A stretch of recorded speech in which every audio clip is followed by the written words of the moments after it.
We are annually conducting a regional search and rescue exercise. Is basically to validate our standard operating procedures, coordination with other agencies. So today we have almost northeast maximum ships have participated. There were 2 OPVs, 4 PVs, 2 smaller vessels. So this exercise we conduct annually.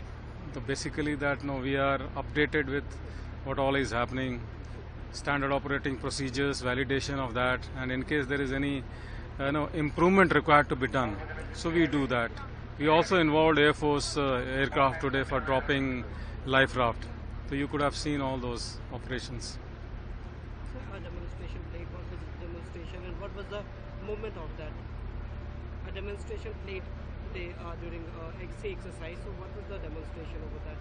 We have done, if you see that the aircraft dropped that life raft. So basically, and also if you see the today's exercise was basically mass evacuation in case of any aircraft accident. You could see that there was small aircraft, make-believe aircraft we have made. So we were validating our standing operating procedures when any aircraft ditches, and we have very, very limited time to save the people because the aircraft will go down. So we have exercised that standard operating procedures, validated all those procedures. We have involved Port Trust also, Air Force also, Marine Police also, and Port also. So you can imagine there's a lot of coordination which has happened for mass evacuation in case of there is any accident of aircraft ditching, and then what all should be done.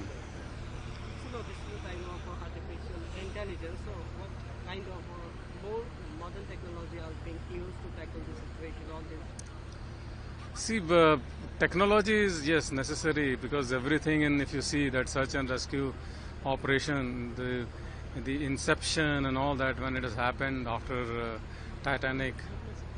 So there's a lot of technology which is involved, where satellite communication, VHF communication.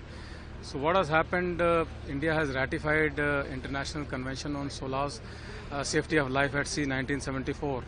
So for that, you required to have GMDSS system wherein a lot of communication equipments are required to be carried by the merchant vessels, by the fishing vessels.